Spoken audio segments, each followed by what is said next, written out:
छाजी चिंता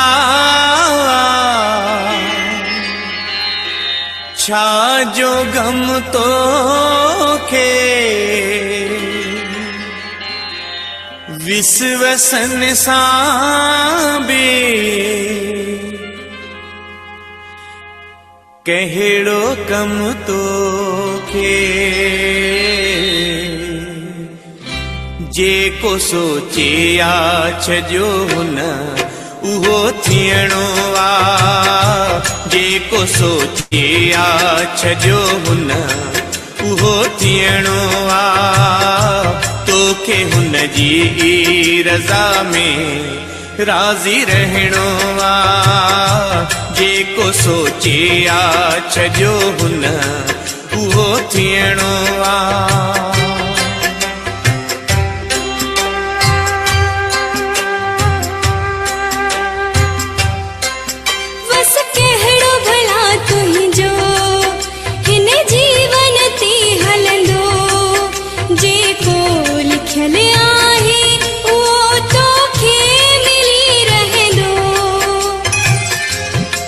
जो लिखियो तो खां सगंदो खसे न कोई।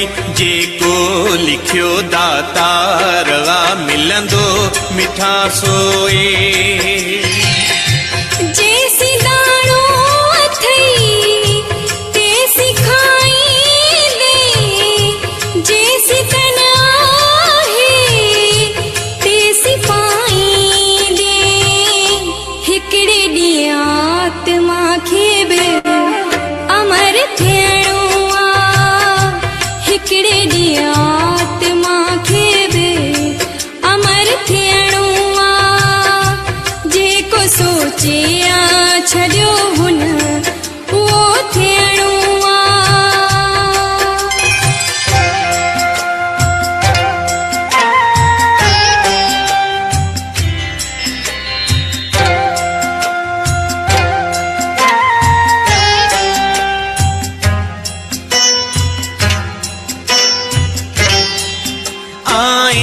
हथें खाली वेंदे हथें खाली भले अरिशत पियो दिरी मगर हुन जो आहीं स्वाले।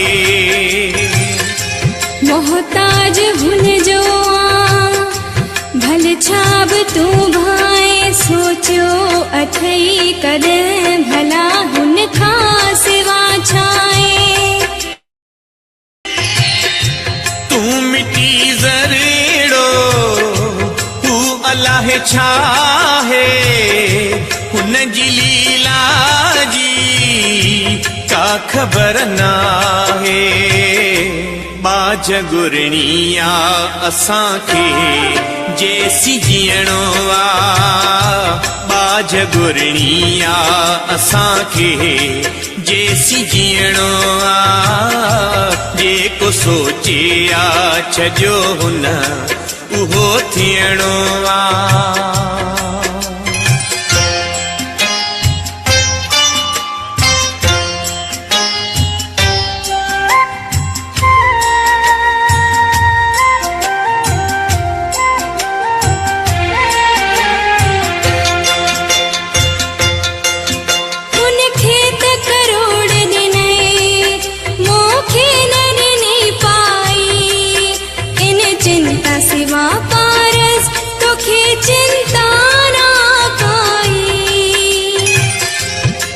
बेको सोचो थी छा आखणी वञणो। जीअं बूरवा छणंदो ईअं आहे छणी वञणो। नामी शिव जो पंहिंजे परवर जो तोखे कमईंदो साईं सो थींदो। फ़क़ति सिमरन जो समरी खणी हलणो आ। फ़क़ति सिमरन जो समरी खणी हलणो आ। जेको सोचे आ छॾियो हुन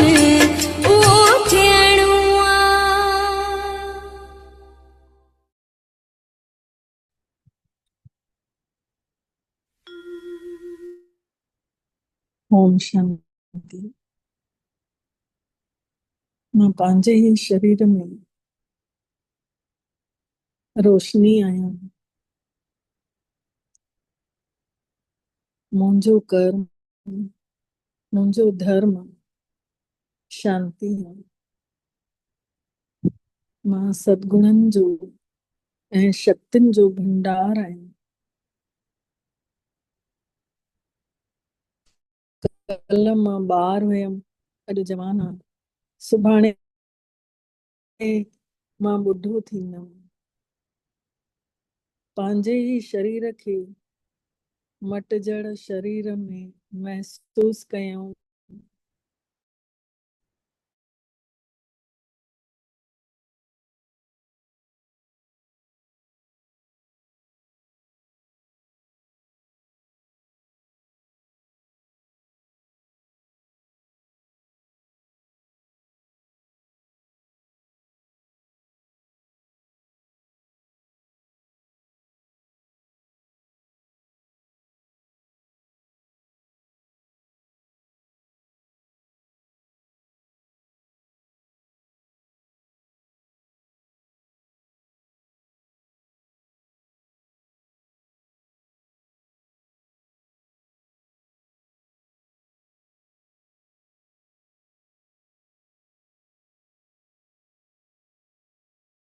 महसूस कयूं। अंतर मन सां पंहिंजो पाण खे महसूस कयूं। पंहिंजी बुद्धीअ खे, मन बुद्धि ऐं संस्कार मुंहिंजी शक्तियूं आहिनि।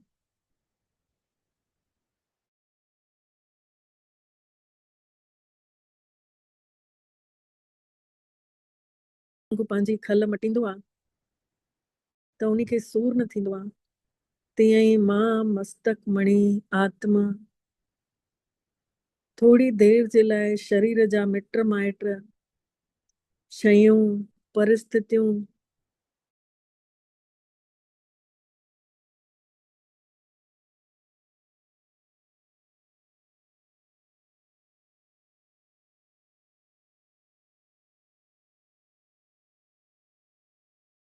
नीली मणि परम पिता परमात्मा वटि शिव बाबा ऐं असां सभु आत्मा रूपी मणियूं महसूस कयूं। प्रकाशवान संसार में परम पिता परमात्मा शिव भोलोनाथ उन्हनि जूं जादुई शक्तियूं असां आत्माउनि ताईं पहुचनि थियूं। परमात्मा जूं सुहिणियूं सुहिणियूं किरणां असांजे पुराणनि जन्मनि जा दुख दर्द मिटाइनि थियूं। अशांति खे ख़त्म थियूं करनि।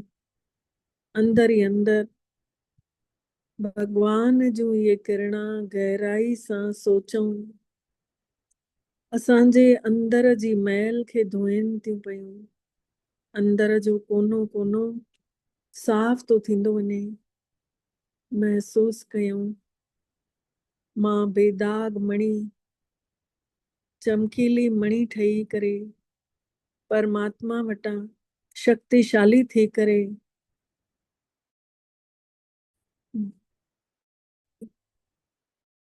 लहंदे लहंदे मां अची पंहिंजे हिन नश्वर शरीर में शक्तियुनि सां गॾु गुणनि सां गॾु चमकां थी पई।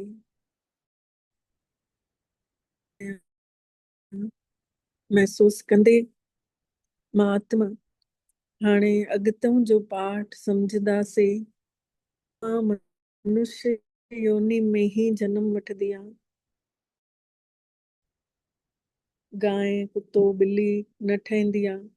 ऐं ॿियो सम्झो हुयोसीं सृष्टिअ जो चक्र सतयुग त्रेता द्वापर कलयुग जीअं राति जा गुज़री सुबुह थी थिए ईअं ई हे युग बि मटिजंदे था रहनि। ऐं हिकु नई सुबुह जीअं रोज़ मिले थी तीअं ई हिकु ॾींहुं सतयुग बि ईअं ई अचे थो 5000 सालनि में। कल्ह ॿियो बि सम्झो हुयोसीं 84 जन्मनि जी कहाणी। सभिनि जूं शिकायतूं इहे हूंदियूं आहिनि कि मूंसां ई ईअं छो थो थिए। मां त सभिनी सां सुठो थी हलां पर मासां ई ईअं छो थो थिए। त 84 जन्मनि जी सीढ़ी बि कल्ह सम्झी हुईसीं, जंहिंमें पाण द्वापर युग खां जंहिंमहिल लहूं था, सतयुग त्रेता में त दुखी थियूं ई कान था, छोकी सर्वगुण संपन्न आहियूं ऐं आत्म स्वरूप में रहूं था। लेकिन जीअं ई द्वापर युग अचे थो त असांजी आत्म स्वरूप विसरंदो थो वञे ऐं असां सभु पंहिंजो पाण खे शरीर था सम्झण लॻूं। द्वापर युग में अची करे असांजा गुण ख़तम थी विया आहिनि ऐं धीरे धीरे लहंदे लहंदे सभिनि जी अवस्था साधारणता ते थी ईंदी वञे, जेके देवियूं देवता हुयासीं। उहो लेसन सम्झी करे लास्ट में सम्झंदासीं हाणे कि ये जेको 6 ॾींहंनि खां कोर्स सम्झोसीं, 6 ॾींहं आहे न अॼु, त हिन में अॼु सम्झंदासीं इहो जेको सिखियासीं त हिन में 8 शक्तियूं मिलंदियूं आहिनि, जंहिंजो बि मेडिटेशन लगातार हलंदो 40 ॾींहं, सवा महीनो, त 40 ॾींहंनि में उहा आत्मा यात्रा करणु सिखी वेंदी ऐं धीरे धीरे उन्ही जे अंदरि उहे शक्तियूं ईंदियूं वेंदियूं।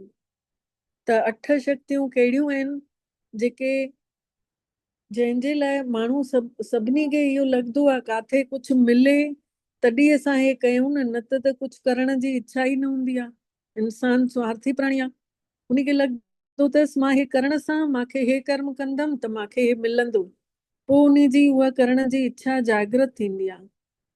अगरि प्राप्ति जो पतो ई न हुजे त इंसान वटि केतिरा बहाना अची वेंदा आहिनि। कोई चवंदा आहिनि समय ई कोन्हे, कोई चवंदा आहिनि निभाए ई न सघंदासीं, बाद में अलाए पूरो करे सघंदासीं अलाए न कंदासीं। इन करे प्राप्ति जो ॿुधाइण ॾाढो ज़रूरी हूंदो आहे कि राजयोग जो अभ्यास करण सां छा छा मिलंदो। अॼु अगरि भॻवान खे यादि कंदासीं त छा मिलंदो उनखे यादि करण सां। त व्यवहारिक जीवन जे लाइ गृहस्थ जीवन त हर कोई जिए थो, पर संतुलित जीवन कोन्हे। उन्ही जे लाइ उन्ही संतुलित जीवन जे लाइ राजयोग सिखणु ज़रूरी आहे। व्यावहारिक कुशलता त उन्ही जी बि ज़रूरत आहे, पर उन्ही जो बि संतुलन ज़रूर हुजणु घुर्जे, छोकी नंढी नंढी ॻाल्हि में गुस्सो करण वारो माण्हू जो कमु बिगड़ी वेंदो आहे ऐं पोइ सोचींदो आहे अगरि मां थोरो सही वठां हा, अगरि मां थोरो हीअं करे वठां हा, अगरि मां परिस्थिति खे परखे वठां हा, त पोइ मासां ईअं सभु न थिए हा।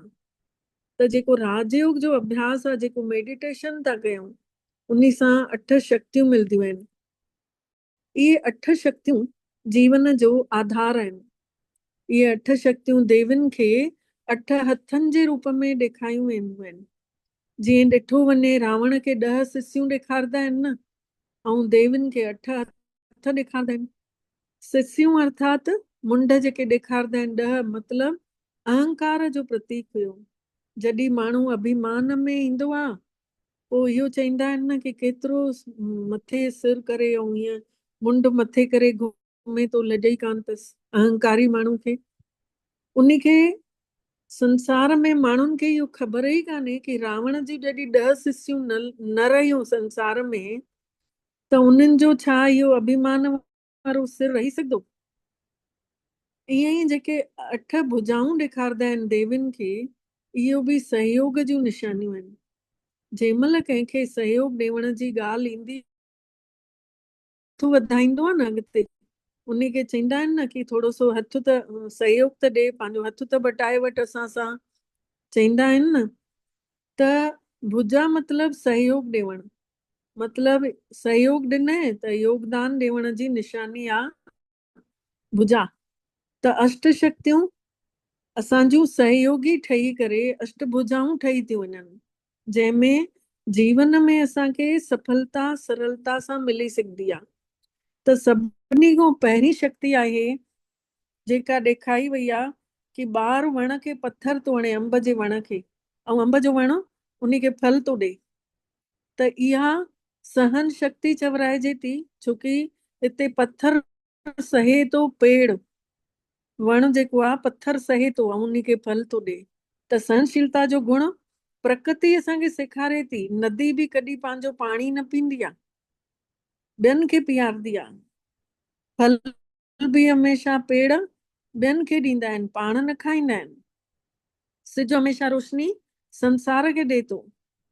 त इहे सभु प्रकृति जा, कुदरत बि असांखे सेखारे थी कि तव्हां बि सभिनी खे ॾींदा रहो।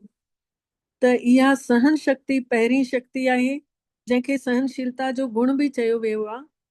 जॾहिं इहो गुण धारण कंदा आहियूं त लंबे समय ताईं कोई अगरि सहन करणु सिखी थो वञे त इहा असांजे अंदरि हिकिड़ी शक्तिअ जो रूप वठी वठंदो आहे। सहन करणु हिकु पोइ शक्ति चवराइजंदो आहे, जंहिं महिल लंबे समय ताईं हिकु माण्हू सहंदो रहंदो आहे। त सहनशीलता जो गुण ॿिनि शब्दनि सां जुड़ियल आहे, सहन ऐं शील। शील माने थींदो आहे चरित्र, ऐं जेको माण्हू सहन कंदो आहे उन जो चरित्र हमेशह ऊंचो ॾेखारियो वियो आहे।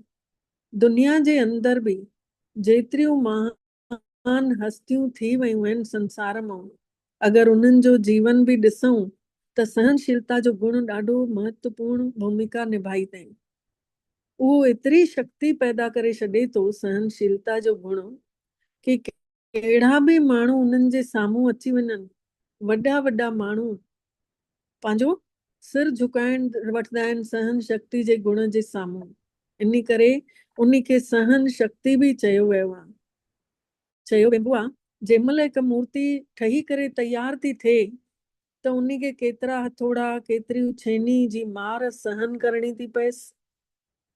लेकिन जंहिं महिल उहा सहन कंदी थी वञे पोइ बाद में उन जे मथां गुल चढ़ाइजंदा आहिनि। त सहन करण बि हिकिड़ो गुण आहे। इन जे लाइ बि हिकिड़ो उदाहरण ॾियांव थी। जेको वशिष्ठ मुनि हुयो, पंहिंजे आश्रम में हुयो ऐं विश्वामित्र उन सां मिलण वञेसि थो पियो। जीअं ई उहो उते पहुचे थो त वशिष्ठ मुनि ने उन जो स्वागत कयईं ऐं चयईंसि कि राज ऋषि अचो अचो, तव्हांजो स्वागत आहे। त विश्वामित्र खे पंहिंजो घमंड हुयो। विश्वामित्र खे पंहिंजो घमंड हुयो कि मां त ब्रह्म ऋषि आहियां। उन खे ॾाढो अपमान महसूस थियुसि कि मां ब्रह्म ऋषि आहियां, मूंखे राज ऋषि चई छॾे, मतिलबु मूंखे हेठि ॾेखारे, मुंहिंजो पद हेठि करे छॾे हिन राज ऋषि चई करे। इन ॻाल्हि ते उन खे गुस्सो अची वियो ऐं उहो तुरंत उतां निकिरी वियो उन जे घरौं। उन जा ई 2 ॿार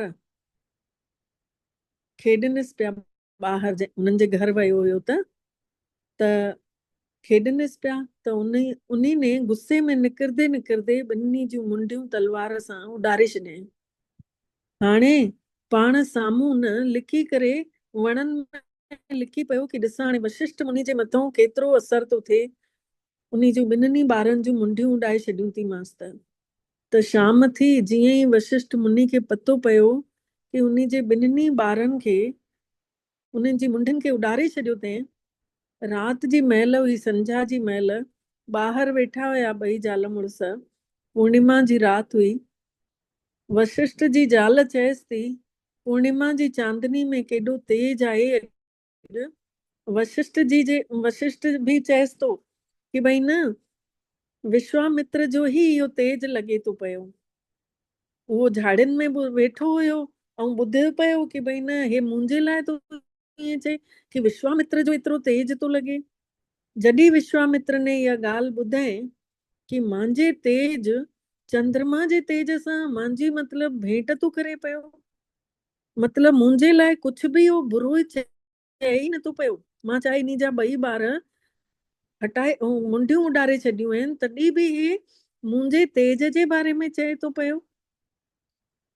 ऐं न तुरंत उहो वणनि मां ॿाहिरि निकितो ऐं वशिष्ठ वटि अची करे उन जी महानता जे अॻितां झुकी वियो, उन जे पेरे पवण लॻुसि। जीअं ई उन जे पेरनि ते पवण लॻो त वशिष्ठ उन खे खणेसि थो ॿिन्ही हथनि सां ऐं चएसि थो कि ब्रह्म ऋषि अचो अचो। विश्वामित्र वरी बीह रहियो कि चएसि कि भई तूं इहे ई शब्द तूं पहिरियों छो न चए मूंखे, जंहिं महिल मां तुंहिंजे घर आयमि त मूंसां हेॾो वॾो पाप कर्म न थिए हा न, मां ॿिन्ही ॿारनि खे मां ख़तमु करे छॾियो। त वशिष्ठ ऋषि मुस्कुराए करे चएसि थो कि न विश्वामित्र, जेॾी महिल तूं पहिरियों भेरो आयो हैं त त उन्ही महिल तूं राज ऋषि ई हुए, छोकी तूं पंहिंजे घमंड में आयो हुए। पर हाणे जंहिं महिल आयो आहीं, हाणे तुंहिंजे अंदरि निवड़त आहे। उन निर्माणता जे करे मां तूं ब्रह्म ऋषि ठही वियो आहीं, ऐं मां तोखे ब्रह्म ऋषि चयो। मतिलब कुल मिलाए करे माण्हूअ जे अंदरि जंहिं महिल अभिमान थो अची वञे, महसूसता नथी हुजे, जेॾी महिल निर्माणता थी अची वञे, तेॾी महिल ॾिसो उहा ई आत्मा केॾी महान थी वञे। पर निर्माणता आणण जे लाइ निमित्त ठहे थो वशिष्ठ जी सहन शक्ति। मतलब वशिष्ठ मुनि ने एतिरो सहन कयईं, पंहिंजा 2 पुट उन जा ख़तम थी विया, तॾहिं बि हुन हिकु शब्द बि न चयो। त इन्ही करे जॾहिं वॾा वॾा महान पुरुष सहनशीलता जे गुण खे धारण कंदा आहिनि, त ॿियनि खे बि झुकाइण जी शक्ति रखंदा आहिनि। इन लाइ उन्हनि जी महानता ॻाई वई आहे न।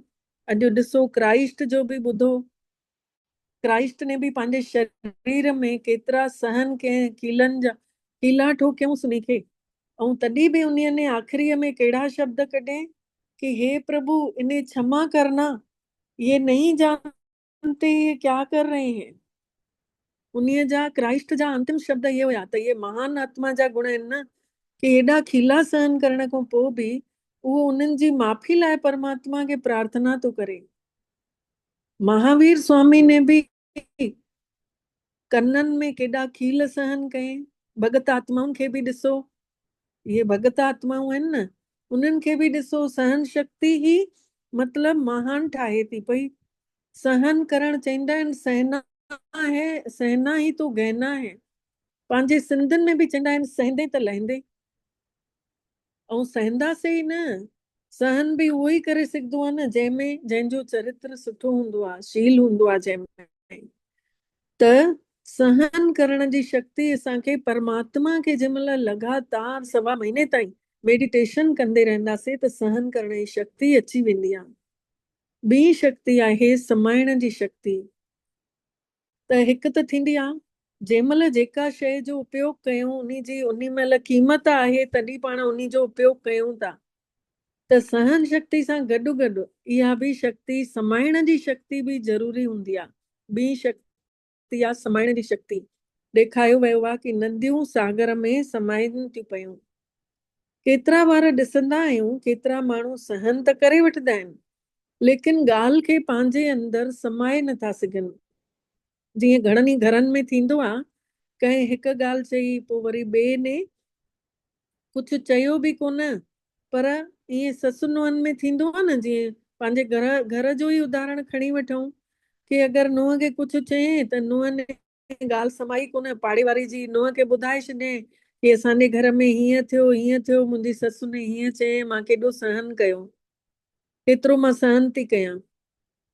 हाणे उन्हीअ ने सभु ॻाल्हियूं त ॿुधाया ई, हाणे पड़ोसिन बिना काई सलाह घुरे अची वेंदा आहिनि। जंहिं महिल उन जी नुंहं ॿाहिरि थी वञे पड़ोसी जी, तेॾी महिल अची उहे सलाह ॾींदा आहिनि, तव्हां ईअं छो कंदा आहियो, तव्हांखे ईअं न करणु घुर्जेव, तव्हां त ईअं त सुठा आहियो, तव्हांजी नुंहं ॾाढो सहन करे थी। उन महिल ससु जे मन में ईंदो आहे कि अड़े जेका असांजे घर में ॻाल्हि थी हिननि ताईं कीअं पहुची वई। तॾहिं पोइ ईअं चवंदा आहिनि न, काई अहिड़ी ॻाल्हि थी, थोरी ॻाल्हि में भले उन खे ॿुधाए छॾी, पर थोरी सी ॻाल्हि बि केॾी वॾी थी करे अची वेंदी आहे। मतलब समाइण कोन्हे उन ॻाल्हि खे, माण्हू त चई करे हली वियो, जंहिं महिल उन जी नुंहं मोटी अचे थी पोइ उहा ई ॻाल्हि भड़की वञे थी, आग में गेह जो कमु थी करे। पोइ उहा आग कीअं थी भड़के, संबंध ख़राब था थी वञनि। पोइ उहा ई ॻाल्हि नंढी सी केतिरो वॾो रूप थी धारण करे वठे। उन जो परिणाम छा आहे, असां त कॾहिं सोचे ई नथा सघूं कि समाइण जी शक्ति न हुई, इन करे इहा ॻाल्हि थी। सहन कयो त कयईं, महानता हुई उहा, पर सहन करण सां समाइण बि त ज़रूरी हुयो। समाइण बि त ज़रूरी हुयो। त जंहिं तरीक़े सां सागर केॾो समुद्र विशाल हूंदो आहे, केतिरनि नदियूं वञी सागर सां मिलदियूं आहिनि त पाणी सॼो किचिड़े सूधो समाए छॾींदो आहे। सागर त मना न कंदो आहे न कि किचिड़े वारो पाणी मां में न विझो, पर सागर पाण वटि बि न रखंदो आहे, उहो बि ॿाहिरि लहरुनि सां गॾु फेके छॾींदो आहे। त ईअं ई काई बि ॻाल्हि थिए थी, केतिरियूं बि ॻाल्हियूं साम्हूं अचनि थियूं, लेकिन वॾो दिलि करे असां उन खे समाए छॾियूं। भले कोई कुझु बि चए थो, असां उन खे समाए छॾियूं, किचिरो पंहिंजे दिमाग़ में न रखूं, परमात्मा खे ॿुधाए छॾियूं। परमात्मा बि त ज्ञान जो सागर आहे न। किचिरो हाणे चईंदासीं काथे न काथे त निकिरंदो ई, अंदरि भरजंदो त उन खे ब्रह्मा बाबा वटि वञी करे ॿुधाए अचूं। सूक्ष्म वतन में ब्रह्मा बाबा खे चई अचूं, या हिते ई घर वेठे ई धरतीअ ते ई ब्रह्मा बाबा सां ॻाल्हायूं, बाबा मूंसां ईअं ॻाल्हि एतिरी थी अथव, हाणे हे तव्हां ई संभालीजो। छोकी उहो किचिरो काॾे न काॾे ॿाहिरि त निकिरंदो न वरी। इन करे उन खे असांखे बाबा खे ॿुधाए छॾियूं। पोइ हिकु कन खां ॿुधी सम्झो ॿियो कन सां कढी छॾियोसीं, ॿुधाए छॾियोसीं त। ऐं ॿाहिरि अगरि न कढियोसीं, ब्रह्मा बाबा खे न ॿुधायोसीं, छोकी उन में शिव बाबा बि वेठल आहे, परमात्मा बि ॿुधंदो ऐं असांखे रस्तो बि ॾींदो। ऐं अगरि नथा ॿुधायूं त किचिरो अंदरि ई अंदरि वधंदो वेंदो, घुलंदो रहंदो माण्हू। पोइ घुटन महसूस थींदी, पोइ घुटन उहो जीअण ई न ॾींदी, पोइ माण्हू खे बीपी वधी वेंदो आहे सोचे सोचे करे, पोइ सुम्हण निंड ख़राब थी वेंदी आहे, पोइ मिटनि माइटनि सां जंहिंसां ॻाल्हि थी उन सां संबंध ख़राब थी वेंदो आहे। इन करे एतिरा नेगेटिव वाइब्रेशन जेके अची था वञनि, छड़ी नंढी सी ॻाल्हि, छोकी समाइण जी शक्ति न यूज़ कईसीं। इन करे त पंहिंजे अंदरि ई पाण पोइ हिकदमि रिलैक्स महसूस कंदासीं। अगरि असां वटि समाइण जी शक्ति हूंदी, परमात्मा सां ॻाल्हाइण हूंदो, त अंदरि ई अंदरि समाए वठंदासीं। त सहन करण सां गॾु गॾु समाइण जी बि शक्ति ज़रूरी आहे। सम्झ में अचेव थो न? क्लियर थिएव थो न? अगरि काई ॻाल्हि न सम्झ में अचेव त तुरंत हैंड रेस कजो, या त पुछजो, तुरंत अनम्यूट करे त ॿुधाए छॾींदासीं। हाणे टी ऐं चौथी शक्ति आहे, हिकु परखण जी शक्ति आहे, जंहिंमें सोनारो ॾेखारियो वियो आहे, सोननि हीरनि खे परखे थो पियो।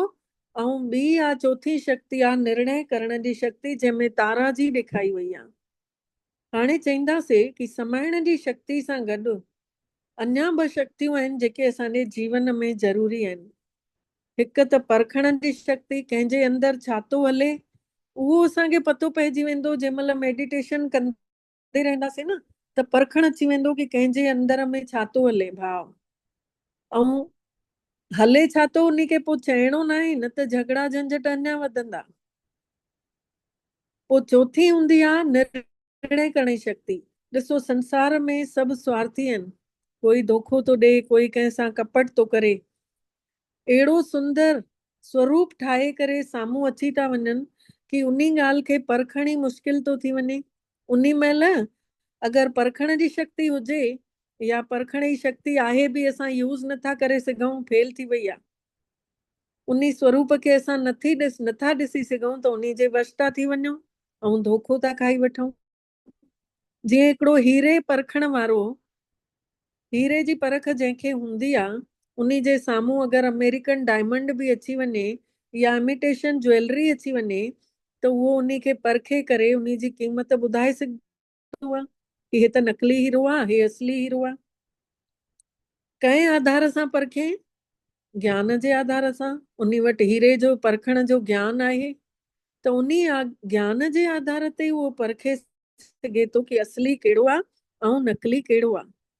इन तरीक़े सां प्रैक्टिकल संसार में जीअण लाइ बि आध्यात्मिक ज्ञान जी ज़रूरत आहे। ऐं ज्ञान न हुजण जे करे अंदरि उंधारो हूंदो आहे, जंहिं करे असां धोखो बि था खाई वठूं। ज्ञान कोन्हे त इन करे अंदरि अंधकार भरियल आहे, परखे नथा सघूं असली छा आहे नकली छा आहे। छोकी मेडिटेशन सां असांखे परखण जी शक्ति अची वेंदी ऐं पतो बि पइजी वेंदो हिन जे अंदर में छा हले थो। पर परमात्मा जी मनाही आहे कि दुनियावी ॻाल्हियुनि में इन्हनि शक्तियुनि खे तव्हां यूज़ न कजो, न त तव्हांजी शक्ति घटि थी वेंदव। न त पंडितनि खां वधीक त भेनर आहिनि असांजूं, आश्रम में जेके रहनि थियूं उन्हनि खे पतो आहे त माण्हुनि जी भावनाउनि खे असां परखे नथा सघूं कि केरु सची भावना सां चए थो, केरु ॾेखाए वारो ॻाल्हाए थो। इन करे धोखो खाई करे पोइ केतिरो पश्चाताप थो करणो पए, छोकी असां सां निर्णय बि पोइ ग़लति थी वेंदो। परखण आयो कोन त डिसीजन बि घटि सही तरीक़े सां न ॾिनोसीं, पोइ निर्णय ग़लति थियो, पोइ परिणाम बि भोगणो पवंदो।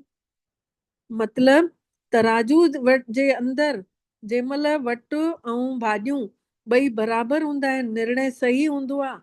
जॾहिं विच जो कांटो बराबरि हूंदो आहे, विच में हूंदो आहे, चाहे उन में पत्थर रखूं चाहे हीरो रखूं, निर्णय त सही ॾींदो न। विच में कांटो एकाग्र हूंदो त ईअं ई मन बुद्धि जो बि असांजो कांटो अगरि एकाग्र हूंदो, परमात्मा सां जुड़ियल हूंदो, त असां कॾहिं बि परखण ऐं निर्णय करण में धोखो खाई ही न सघंदासीं। त बुद्धीअ रूपी कांटो बि परमात्मा जे स्वरूप ते एकाग्र हुजणु घुर्जे, तॾहिं असां निर्णय सही तरीक़े सां करे सफलता मूर्त ठही वेंदासीं। त जीअं हे 4 शक्तियूं थियूं, इहे 4 शक्तियूं जीवन में धारण करणु ॾाढियूं ज़रूरी, उहे पंहिंजो पाण ईंदियूं वेंदियूं। पोइ पाण खे अहसासु थींदो कि भई अरे हे त मां सहन करे वरितो, मूंखे त पतो ई न लॻो, अंदरि कुझु हलचल ई न थींदी। पर हिननि शक्तियुनि खे धारण करण लाइ जीवन में कुझु गुण बि त हुजणु ज़रूरी आहिनि। बिना गुणनि जे इहे शक्तियूं अची न सघंदियूं आहिनि। हर हिकु शक्ति जे कॾ कोई न कोई गुण जी महत्वपूर्ण भूमिका हूंदी आहे, तॾहिं उहा शक्ति असांजे जीवन में अची सघंदी आहे। त जीअं सहन शक्ति आहे, सहन शक्ति कॾहिं असां पंहिंजे जीवन में धारण करे सघंदा आहियूं जॾहिं असां वटि प्यार हूंदो, प्रेम जो गुण हूंदो। जीअं हिकु माउ हूंदी आहे, पंहिंजे ॿार जूं बुराइयूं ॿाहिरि न फैलाईंदी आहे, उन जी कमियुनि खे ढकींदी आहे, दोषनि खे, उन में काई ऐब हूंदा आहिनि त उन खे ढकींदी आहे। इहो कॾहिं न चवंदी आहे मुंहिंजो बेटो हीअं आहे। मां पंहिंजे ॿार जी हर ॻाल्हि सहन कंदी वेंदी आहे। छो सहन करे थी? कीअं माहिर सहन करनि थियूं? उन्हनि जो छोकी पंहिंजे पुट सां प्यार आहे, ऐं प्यार आहे त हर ॻाल्हि में सहन करण जी शक्ति अथसि। ऐं पड़ोस जो कोई ॿार अगरि अहिड़ियूं हरकतां करे त पोइ उन जो सहन कंदा? मां उहा कंदी? छोकी उन सां गॾु प्यार ई कोन्हे न, पड़ोसी जे ॿार सां प्यार कोन्हे, इन करे पंहिंजे ॿार जी हर हरकत खे सहन थी करे वठे, कॾहिं बि उन जे अवगुणनि खे, दोषनि खे फैलाईंदी न।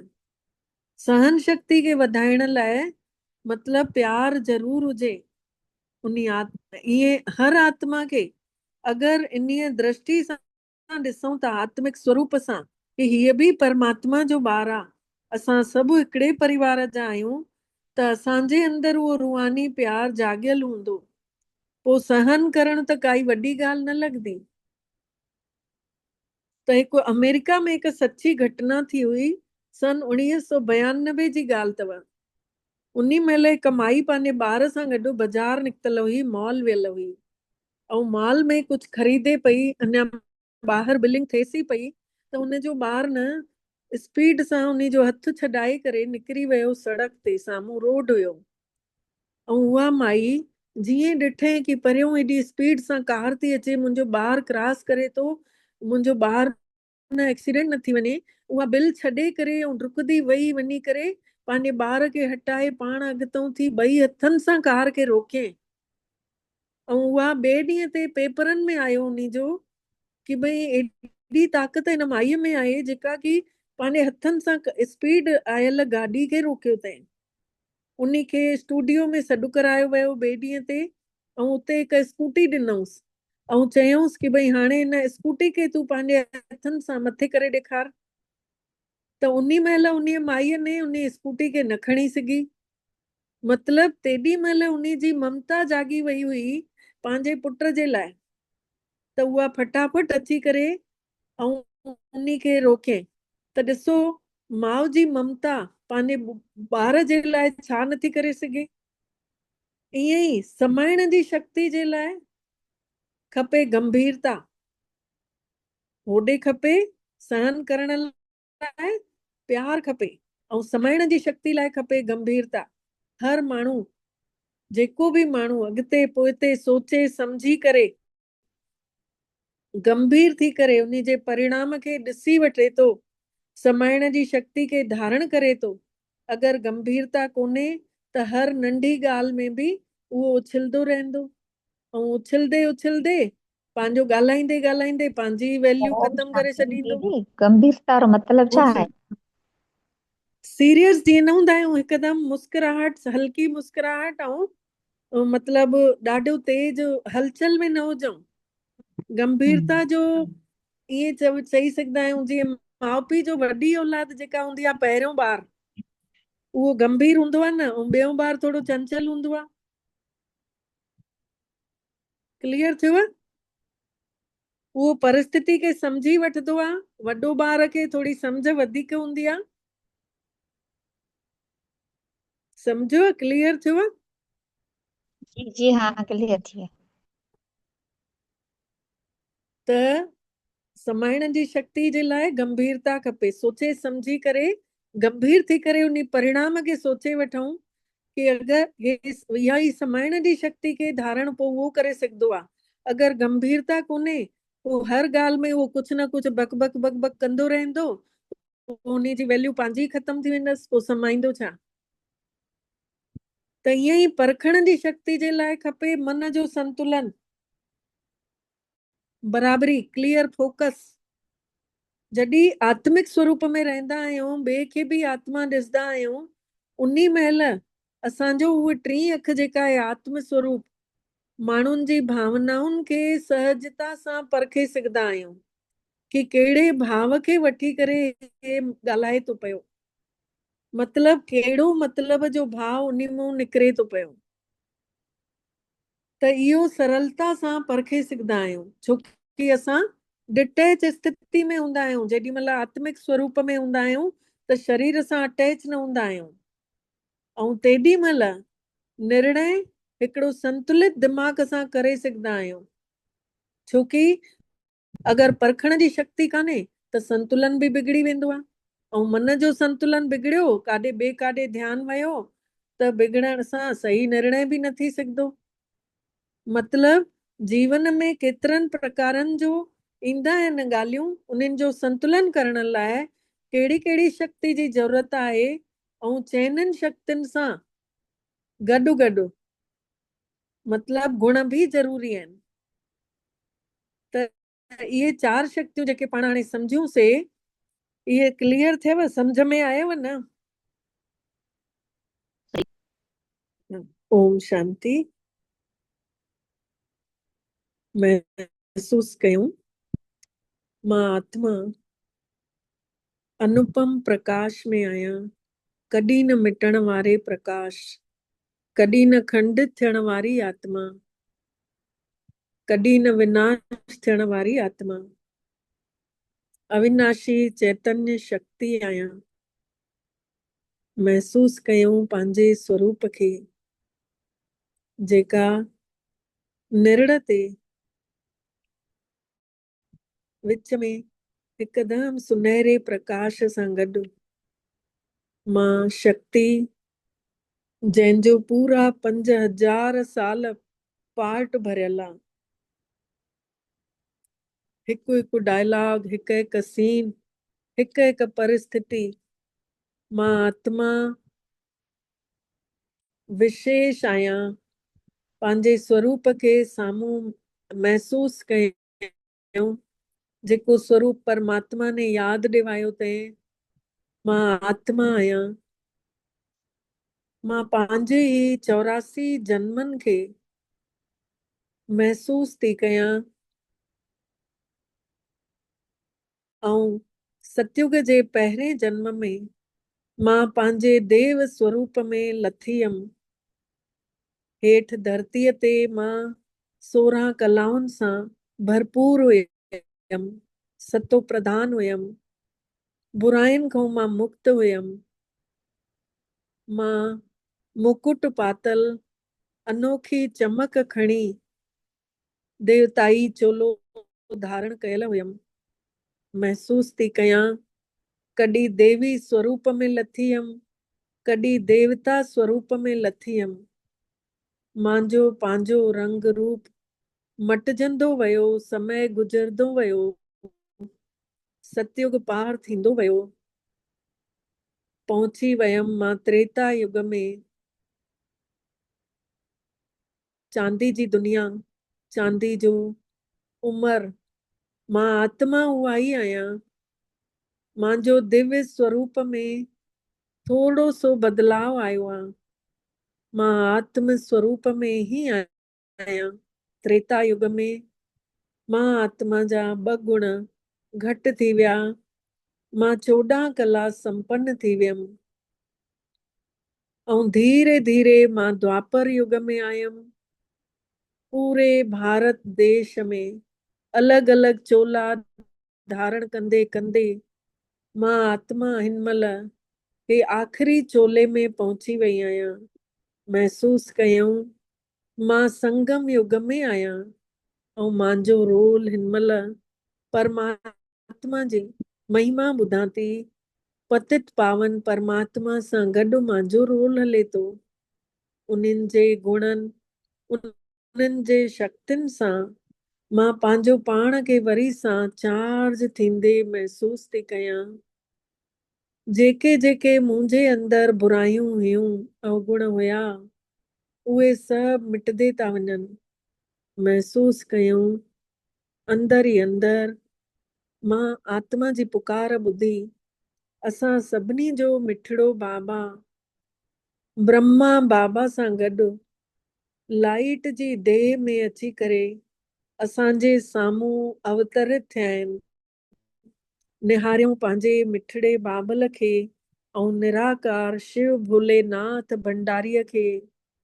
ब्रह्मा बाबा जे निर्ण ते ॾिसूं परम शक्ति परम पिता परमात्मा मां आत्मा जो थी विया आहिनि ऐं मां हिकु ई सॾु कयो मान मिठड़ो बाबू शिव भोलोनाथ डुकंदो डुकंदो असांजे अखियुनि जे अॻितां अची विया। पंहिंजी सोन जहिड़ियूं किरणनि जूं प्रकाश फैलाईंदे फैलाईंदे परमात्मा पिता अची इन घर में पहुची विया। महसूस कयूं मां आत्मा जूं दिव्य शक्तियूं परमात्मा जी किरणनि सां अञा वधंदियूं वञनि थियूं। चारों तरफ़ जीअं सर्च लाइट फैलाईंदी आहे, तीअं मां आत्मा जी लाइट पूरे घर में पवंदी थी वञे। मां आत्मा जे अंदरि 8 ई शक्तियूं महसूस थियूं थियनि। अनुभव कयूं हर हिकु शक्तिअ जो तेज प्रकाश मुंहिंजे अंदरि समाइजंदो थो वञे। दृष्टि वठंदा वञूं परमात्मा पिता खां, ब्रह्मा बाबा जी अखियुनि सां, उन्हनि जे निर्ण सां महसूस कंदा वञूं। इन्हीअ सुहिणी सुहिणी किरणनि में मुंहिंजा अवगुण सभु निकिरंदे था वञनि। बुराइयूं ख़तम थियूं थींदियूं वञनि। अंदर में वेठल पुराणियूं ॻाल्हियूं, दुख जूं ॻाल्हियूं, कष्टनि जो समय सभु विसरदी थी वञा। परमात्मा जी किरणनि में मुंहिंजो बि कल्याण थो थिए त मुंहिंजे अगल बगल वारनि जो बि कल्याण थो थिए। सिज जी रोशनी जीअं संसार जी कीचड़ खे सुकाईंदी आहे, कीड़नि खे भॼाईंदी आहे, तीअं ई परमात्मा जो ॾाढो तेज प्रकाश मां आत्मा जे अंदरि अची करे मुंहिंजे बुरनि वीचारनि खे ख़तम थो कंदो वञे ऐं मुंहिंजे अंदरूं जी अपवित्रता ख़तम थी थींदी वञे। बुद्धि हिकदमि साफ़ थी थींदी वञे। बुद्धीअ जी अशुद्धता ख़तम थी थिए। जीअं जीअं महसूस कयूं, जीअं जीअं परमात्मा जूं किरणा मां आत्मा में समाइजनि थियूं, तीअं तीअं मुंहिंजे अंदरूं जा 7 ई गुण जाॻनि था पिया। मां आत्मा शांत स्वरूप, प्रेम स्वरूप, आनंद स्वरूप, सुख स्वरूप, पवित्र स्वरूप, शक्ति स्वरूप ऐं ज्ञान स्वरूप थी थींदी वञा। महसूस कयूं 84 जन्मनि जा देवताई गुण, उन्हनि जी खुशबू सां मुंहिंजा उहे ई पुराणा देवताई गुण जागनि था पिया। अविनाशी परम पिता परमात्मा मुंहिंजो सच्चो जादूगर अंदर ई अंदर अची करे मुंहिंजे अंदर जादू तो कंदो वञे। मां आत्मा परमात्मा जी किरणा पाए पाए हिकदम पारस थी थींदी वञा, हीरे वांगुर चमकदी थी वञा। महसूस कयूं शक्तिशाली ऊर्जा सां भरजंदी थी वञा मां नंढड़ी सी आत्मा। महसूस कयूं था परम पिता परमात्मा ने मां आत्मा के पूरी लाइट ई लाइट सां भरे छॾियो अथऊं। अनुभव कयूं मां आत्मा निरंतर परमात्मा जे शक्तिशाली प्रकाश सां भरपूर सनान थी कंदी वञा। महसूस कंदे कंदे मुंहिंजे अंदर परमात्मा जी लाइट फैलदे फैलदे मांखे बि पूरो फरिश्ते स्वरूप में ठाहे छॾियऊं। भगवान जूं इहे किरणा निरंतर मुंहिंजे अंदर समाईंदे समाईंदे मुंहिंजे अंग अंग में प्रकाश भरजंदो थो वञे ऐं मां पूरी लाइट ई लाइट फरिश्तो थी नज़र अचां। महसूस कयूं हाणे बुराइनि जी कोई सवाल ई नथो पैदा थिए। शरीर जी काई बदबू ई न अची सघंदी आहे। हे लाइट जो शरीर परमात्मा द्वारा ठहियल आहे। मां परमात्मा जी ऊर्जा सां भरियल सुगंधित आत्मा आहियां। मुंहिंजी खुशबू चारो तरफ़ फैलजंदी थी वञे। भगवान ने अची करे मां आत्मा खे हल्को करे छॾियो अथई, मांखे फरिश्तो ठाहे छॾियो अथई। मांखे पाण सां गॾु वतन में वठी हलनि था आंगुर पकड़े करे। महसूस कयूं मां बि फरिश्तो परमात्मा बि ब्रह्मा बाबा जे शरीर में फरिश्ते स्वरूप में असां ॿई गॾु हथ में हथ पकड़ियल ऐं उॾिरदे वञूं था मथे। महसूस कयूं सूक्ष्म लोक में जाते देवियूं देवताउनि जो संसार आहे। उते न कोई फालतू जो ॻाल्हाइण आहे, न कुछ फालतू जो ॿुधण आहे। बस उते परमात्मा जी दृष्टि ब्रह्मा जे निरड़ तां निकिरी निकिरी असां सभिनी फरिश्तनि खे शक्ति थी ॾींदी वञे। महसूस कयूं परमात्मा ब्रह्मा बाबा जे द्वारा उन्ही जी अखियुनि सां असांखे ॾिसनि था, असांखे उमंग उत्साह ॾेवाराइनि था पिया। ॾिसूं बाबा साम्हूं लाइट ई लाइट असांखे ॾींदे असांखे हल्को करे छॾियऊं, पंहिंजे गुणनि सां असांखे भरपूर करे छॾियऊं। असांखे संसार जी सेवा लाइ तयार था कंदा वञनि। भगवान जी ऊर्जा असांजे अंदर पवित्र ऊर्जा भरजी चुकी आहे। दिव्यता जी शक्ति अची चुकी आहे। परमात्मा जो प्यार ॾाढो मिठो ऐं प्यारो आहे। महसूस कयूं हर हिकु आत्मा पंहिंजे ओरिजिनल स्वरूप खे महसूस थी करे। हर हिकु आत्मा दिव्य आत्मा ठही वई आहे। सतोगुणी संस्कार भरजंदा था वञनि भगवान जो संग पाए करे। सच जो संग मिलियो आहे, सच जो संग तारे उहो संग ॿोड़े। महसूस कयूं असां सभु आत्माऊं ॿियनि जा दुख मिटाइण जे निमित्त ठही विया आहियूं।